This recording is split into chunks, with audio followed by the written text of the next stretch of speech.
Seul belge sur le podium. Vous savez que je suis président d'Action pour la famille. Nous avons fondé cette association en 2005 pour défendre le droit de tout enfant à un papa et une maman. Et en 2005, nous avons manifesté, nous avons envoyé une pétition. Malheureusement, la loi a été votée par la Chambre. Et puis, au Sénat, nous avons perdu de 2 voix. Et je suis sûr qu'en France, maintenant, au Sénat, la loi sera rejetée.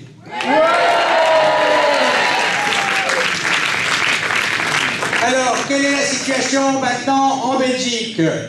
Bien entendu, l'adoption internationale et l'adoption d'enfants belges pour les couples gays est inexistante. Il n'y a pas, ou presque pas, d'adoption en Belgique d'enfants belges et d'adoption internationale. Pourquoi? Parce que, vous le savez, beaucoup de pays refusent de donner des enfants à des couples homosexuels. Alors, les couples gays et les couples de lesbiennes ont recours à la PMA, la procréation médicalement assistée, qui est légale en Belgique et qui est encadrée par la loi de 1997, mais qui était bien autorisée bien avant. Et aussi la GPA, la gestation pour autrui, qui est autorisée en Belgique parce qu'il n'y a pas de loi et ce qui n'est pas interdit est permis. Donc nous avons la PMA et la GPA en Belgique.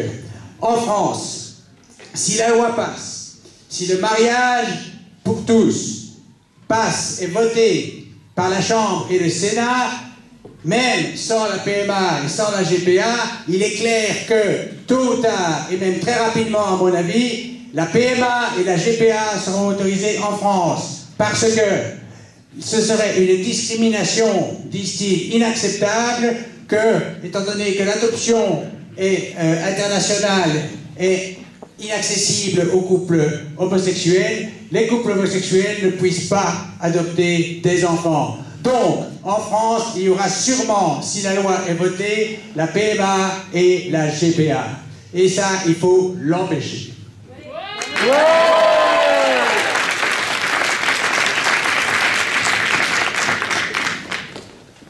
Maintenant qu'en Belgique, nous avons tout le kit.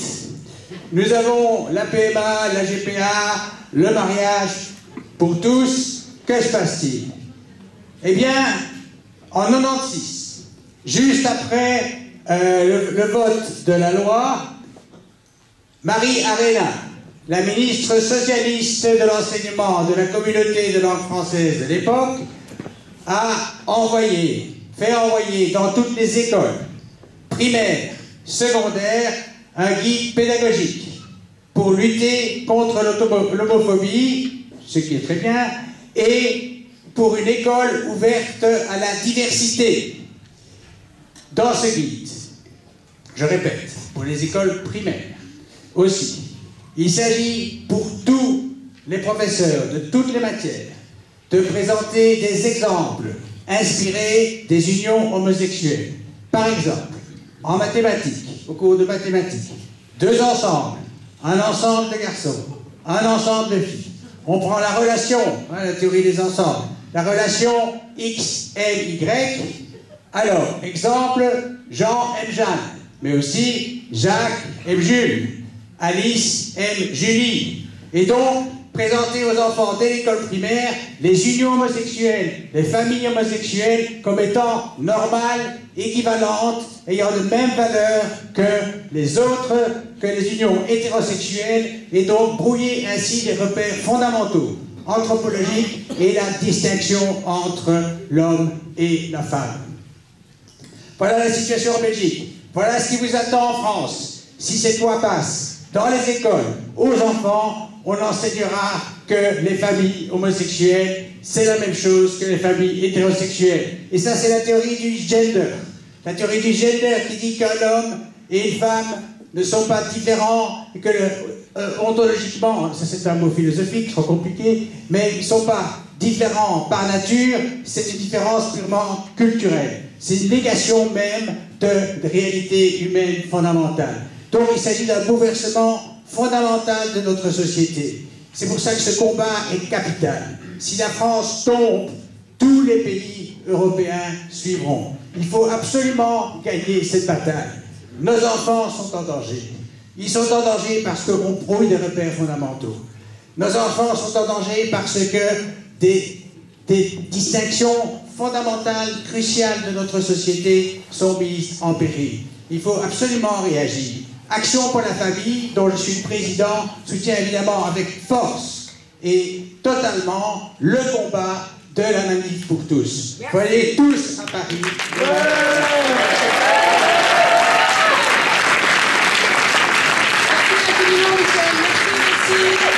Merci la régie.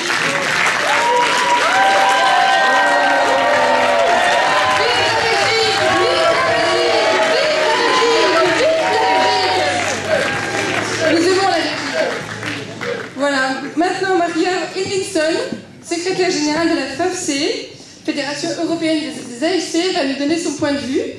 Maria est suédoise, donc nous parlera particulièrement de son pays et de la situation de la famille au niveau européen. Voilà, je laisse la parole à Maria. Merci,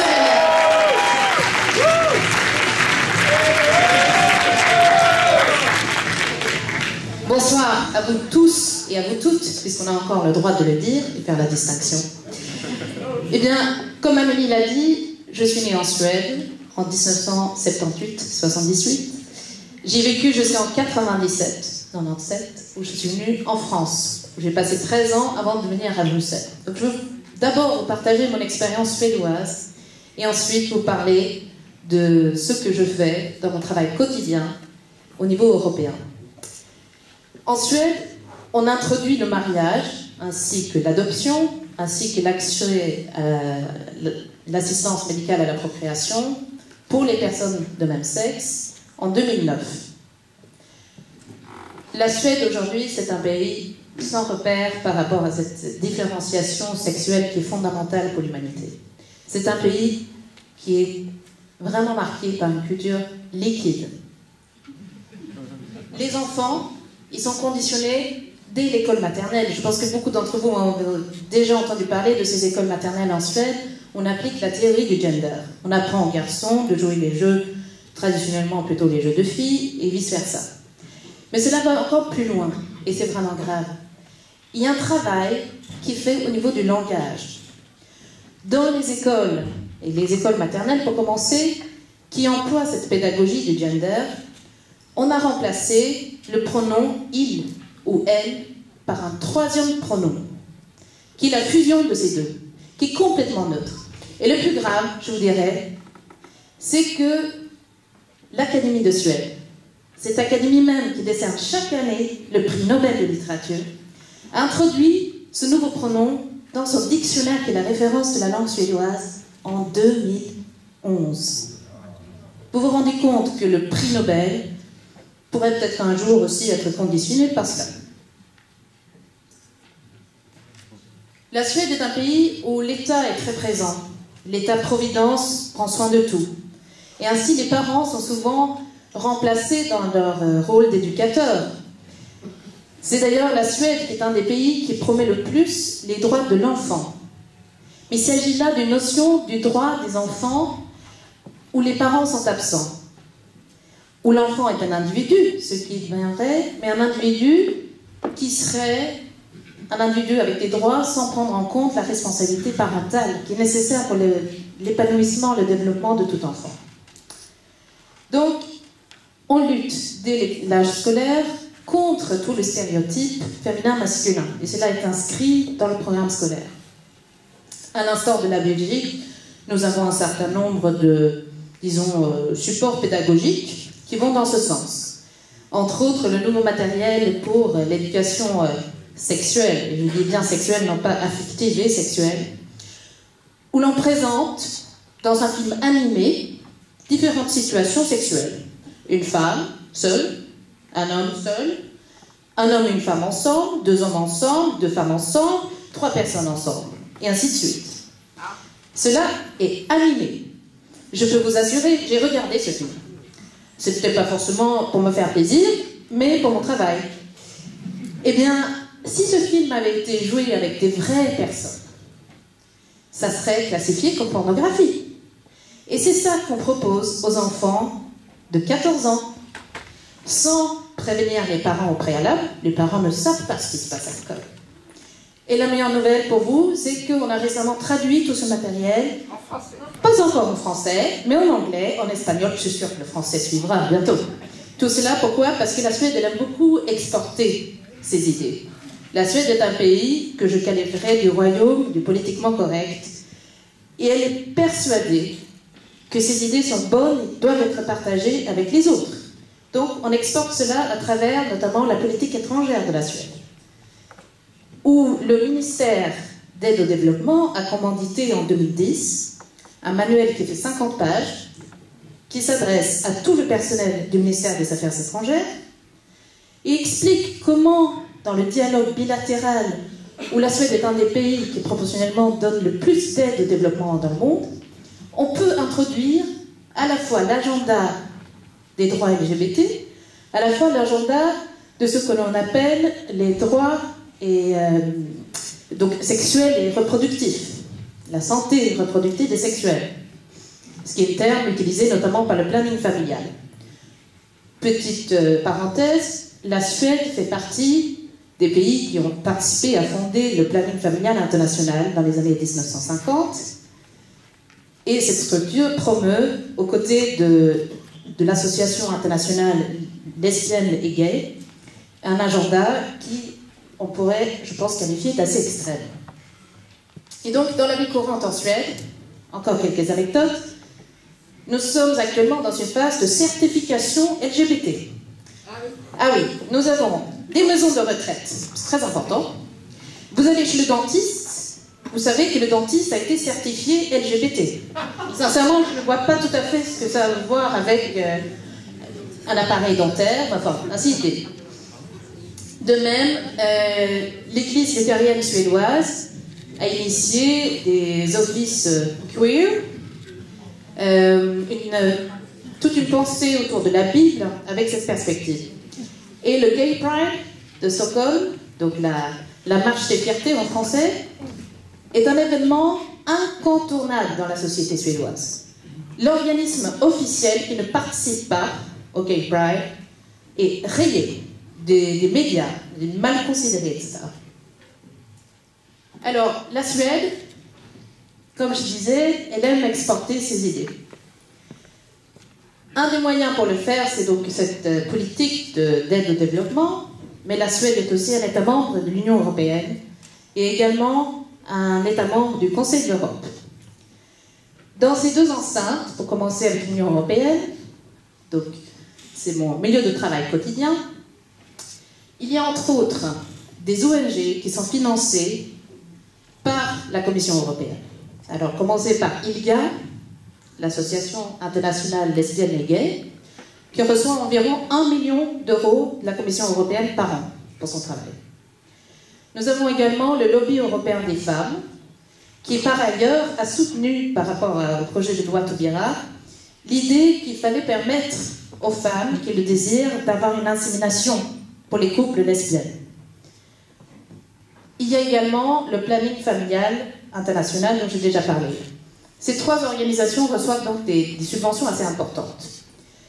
De même, il y a 5 gouvernements au sein de l'Union européenne qui font ouvertement la promotion de cet agenda et qui financent des actions. Il s'agit en l'occurrence, pour faire d'abord honneur à la Belgique, du gouvernement de Flandre. Ensuite, juste à côté, le gouvernement des Pays-Bas, le gouvernement britannique, le gouvernement suédois et le gouvernement finlandais. Et leur idée, c'est d'essayer de pousser les autres gouvernements des États membres à adopter cette même approche. Or, dans le cadre des Nations Unies, l'Union européenne négocie désormais comme une seule délégation, au nom des 27 États membres. il y a encore quelques semaines, un texte a été voté sur la famille. Un texte qui était sur la solidarité intergénérationnelle, sur la conciliation entre vie familiale et vie professionnelle, enfin des choses où je pense que tout le monde serait d'accord pour dire que ce sont des choses auxquelles les familles doivent faire face. 164 pays ont voté pour ce texte. Il y avait un seul vote contre le texte. Devinez lequel? Celui de l'Union européenne. Et pourquoi? Parce que l'Union européenne a considéré que le texte n'était pas assez inclusif, c'est-à-dire qu'on respecte toute forme de famille. Or, cela devient grave lorsqu'on sait que le gouvernement néerlandais finance donc un certain nombre d'actions au niveau international, mais a parmi ses conseillers des personnes qui font ouvertement la promotion, non pas seulement du mariage pour tous, mais du mariage pour 3, pour 4, pour 5, pour 6, pour 7. On parle de la polygamie. Cela est également un sujet qui est à l'ordre du jour en Suède, dans la vie politique, où il y a 3 partis politiques qui se sont prononcés en faveur du mariage pour 3 personnes ou plus. Je peux dire que les musulmans, notamment en Suède, ils ont fortement réagi en disant que ça serait une catastrophe pour la protection, notamment des femmes qui se retrouvent dans des situations de polygamie. Le tableau que je dresse n'est peut-être pas très joyeux, pas très lumineux. Je ne vais pas aller plus loin dans tous ces exemples, j'en ai beaucoup que je pourrais vous partager, mais je voudrais surtout vous montrer combien ce royaume du politiquement correct qu'est la Suède, donc qui influence la politique européenne, qui influence la politique internationale, elle n'est pas seule dans cette aventure, mais il faut savoir que des pays comme la Suède, la France également, mettent une forte pression sur les autres États membres de l'Union européenne pour négocier dans le même sens que ces pays. Et que ce sont ces pays qui sont forts économiquement qui mettent la pression sur les nouveaux arrivés. Des pays comme la Croatie qui va accéder à l'Union européenne au mois de juillet cette année, on peut imaginer, et on le sait, qu'il y a une forte pression. Or, si nous traversons la frontière, je ne sais pas si vous connaissez un peu la géographie de la Scandinavie, mais à l'ouest, la Suède, se trouve la Norvège. En Norvège, il y a un sociologue qui a fait une carrière un peu étonnante puisqu'il est devenu comédien. En 2008, il s'est dit, c'est quand même étrange, la Norvège est le premier pays en matière d'égalité homme-femme du monde. Mais au fait, finalement, on ne parle plus tellement de la différence entre l'homme et la femme, et donc il a commencé à creuser un tout petit peu. Cela a donné lieu à une série documentaire, 7 émissions, qui sont passées en prime time à la télévision publique norvégienne. Cela a été en 2010. Un débat a été suscité par cette série qui a conduit implicitement, parce qu'on ne le dira jamais officiellement, à un non-renouvellement des financements pour la recherche sur la théorie du gender. Autrement dit, on a désavoué toute la recherche sur la théorie du gender. Cela faisait très peur aux chercheurs en Suède qui se sont tout de suite mobilisés pour exprimer leur désarroi. Mais je pense que cela nous invite à garder espoir, parce que quand on commence à raisonner, quand on commence à poser des faits, eh bien il y a là quelque chose qu'on ne peut pas nier. On ne peut pas mettre des œillères à vie. Il y a bien un moment, il faut mettre les yeux en face des trous. Je pense d'ailleurs que c'est pour cela que le gouvernement français actuellement a très peur de laisser les manifestants défiler aux Champs-Élysées dimanche prochain. Donc, moi je vous invite, une chose très concrète, regardez cette émission de télévision. Le nom est très parlant. En norvégien, c'est Hjernevask. Ça veut dire lavage du cerveau. Ah oui.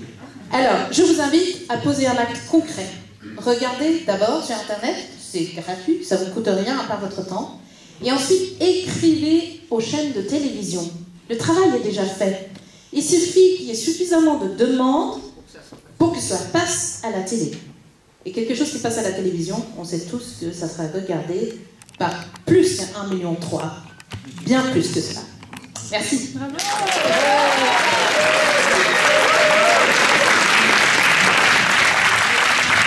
Merci beaucoup. On peut applaudir, merci. Et on applaudit maintenant Bobby Lopez. Bobby Lopez, bonsoir. Salut, je vais parler français. Mon français n'est pas parfait, mais je vais je suis désolé, Xavier, mais je dois me présenter en disant que je suis la personne plus gay dans la ville de Bruxelles. Okay? Je suis plus gay que n'importe quelle autre personne, parce qu'à l'âge de 2 ans, j'ai commencé à être élevé par une lesbienne avec l'aide de son amante. Alors j'ai passé 40 ans dans le milieu homo. C'est la seule vie que je connais. Moi, je me suis déclaré bisexuel à l'âge de 19 ans. C'est la vie que je connais. Je n'ai pas de haine contre l'homosexualité. Comme ça, c'est impossible. Ça, c'est ma vie. Ce sont mes amis. Ça, c'est ma famille.